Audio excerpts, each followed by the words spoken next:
Bismillahirrahmanirrahim. Assalamualaikum warahmatullahi wabarakatuh.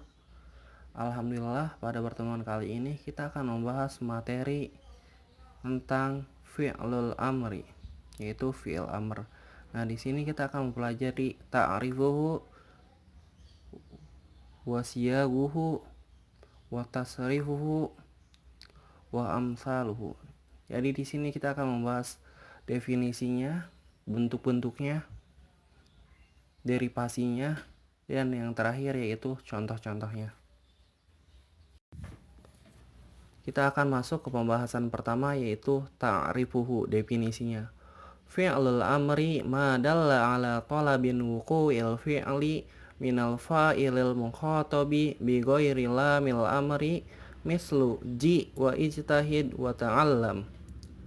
Fi'il amr pengertiannya adalah fi'il yang menunjukkan permintaan atas sesuatu, yaitu meminta sesuatu kepada lawan bicara al-mukhatab bi ghairil lamil amri, tanpa menggunakan lam amr atau lam yang bermakna perintah.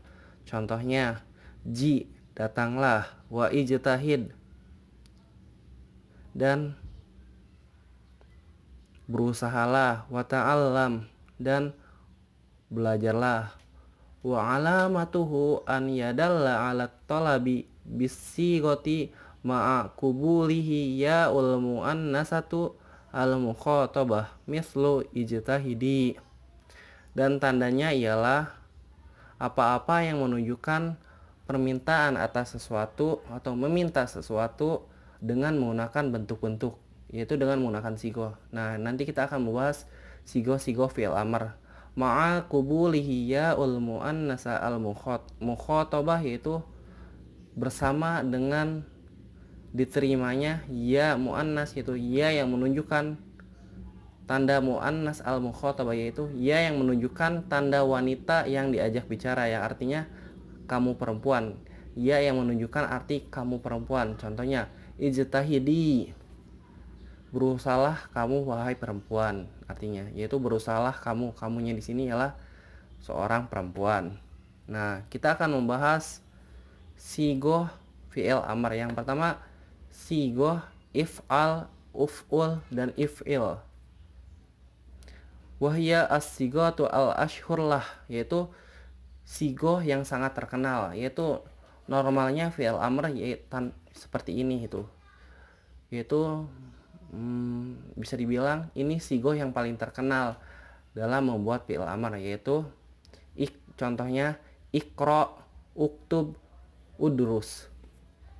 Nah, ikro, uktub, udrus itu merupakan sigoh yang pertama, dan sigoh ini diambil dari fi'il mudhari yang huruf-huruf fi'il mudhari'nya dihapuskan kemudian diganti dengan huruf alif yang bermakna fi'lul amr, dan harokat akhirnya disukunkan. Contohnya, yaqra'u menjadi ikro, ianya dihapus digantikan huruf alif, kemudian harokat akhirnya disukunkan.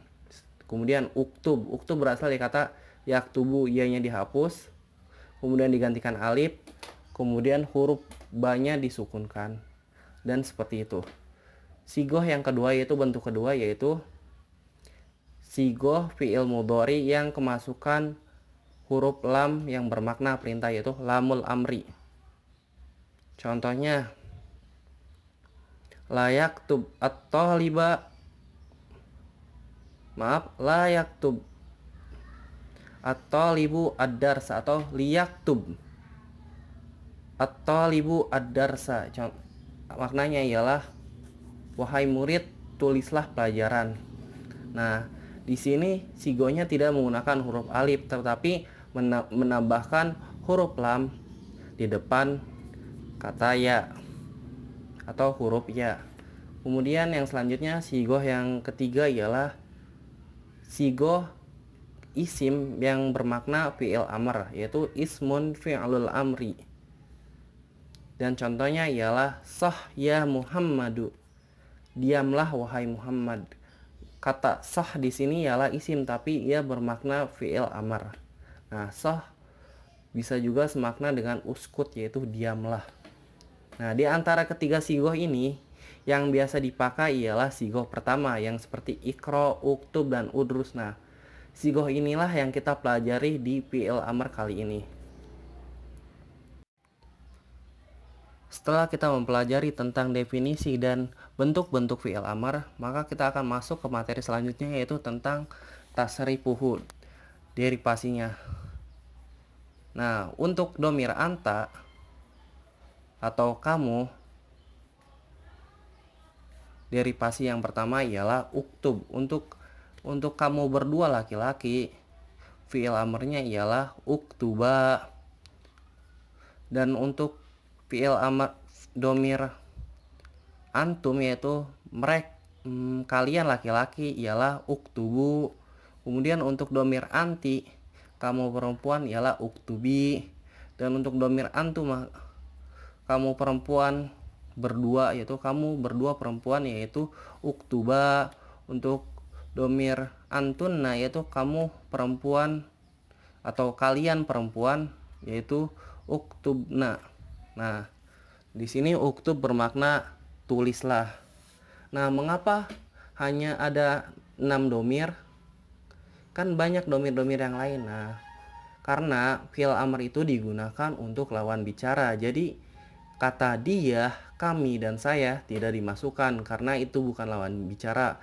Kata dia ialah kata orang ketiga, kata saya dan kami ialah kata orang pertama. Nah, yang dipakai ialah kata orang kedua, yaitu orang-orang yang diajak bicara. Nah, orang-orang yang diajak bicara hanya ada 6 di dalam bahasa Arab. Dan di dalam bahasa Indonesia cuman ada 4. Cuman ada 2, kamu dan kalian. Seperti itulah. Nah, kita lanjut ke tasrif selanjutnya, yaitu kata ijlis yang bermakna duduklah. Nah, ijlis diambil dari fi'il mudhari yajlisu. Ia-nya dihapus, kemudian ditambahkan huruf alif, kemudian harokat akhirnya disukunkan, menjadilah ijlis. Ijlis, ijlisa, ijlisu, ijlisi, ijlisa, ijlisna.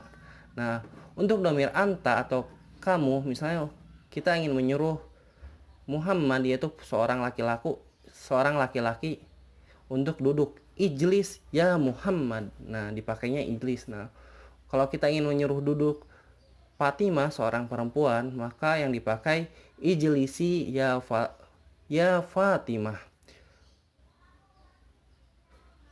Kemudian jika kita ingin menyuruh duduk para murid laki-laki, maka kita akan memakai ijlisu ya tullab, karena laki-lakinya banyak yang diajak bicara. Kemudian jika kita ingin menyuruh duduk murid perempuan yang banyak, jika kita seorang guru, maka kita bisa menyebut ijlisna ya tullabah, yaitu duduklah wahai para murid-murid perempuanku, atau wahai para murid-murid perempuan. Nah, seperti itulah dari tasrif dari fi'il amr. Nah, tasrifnya itu cuma ada 6 dan ini sangat mudah. Nah, kita masuk ke pembahasan terakhir tentang amsaluhu, yaitu contoh-contohnya. Contoh yang pertama ialah igsili al-malabisa ya Aisyatu. Artinya, cucilah pakaian wahai Aisyah. Kenapa igsili bukan igsiel?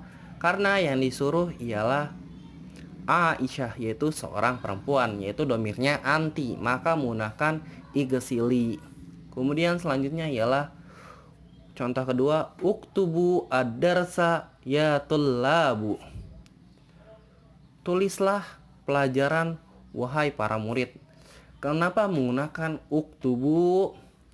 Karena yang disuruhnya ialah at-tullabu, yaitu para murid laki-laki atau para murid yang mayoritasnya laki-laki. Nah, oleh karena itulah yang dipakai uktubu, yaitu domir antum, kalian laki-laki. Kemudian yang selanjutnya, contoh yang selanjutnya ialah idhab ilal madarasati ya bunayya. Pergilah ke sekolah wahai anakku, atau wahai putraku. Nah, Kenapa yang dipakai idhab bukan idhabi atau idhabu? Karena domir yang disuruhnya, yang diminta sesuatunya yaitu bunayya, yaitu putra saya. Nah, putra itu seorang laki-laki ya, atau domirnya anta, maka digunakan idhab. Kemudian isma'i kalamaka mudarrisaka. Maaf, isma'i kalama mudarrisaki. Nah, dengarkanlah perkataan gurumu.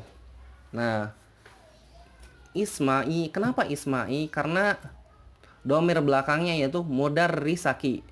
Ki di sini menunjukkan domir anti, yaitu guru kamu perempuan, yang maksudnya kamunya itu perempuan.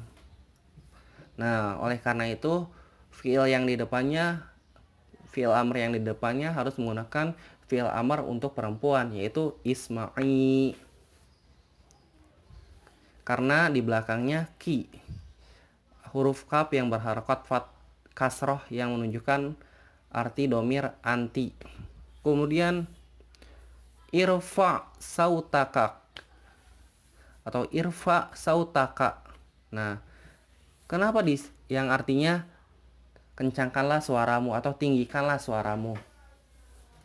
Nah, kamunya di sini ialah laki-laki. Kenapa? Karena huruf K-nya yaitu berharokat fathah, yang mana itu menunjukkan arti anta. Oleh karena itulah yang dipakai ialah irfa, bukan irfi atau irfu. Karena domirnya ialah domir anta. Mungkin sekian dari saya.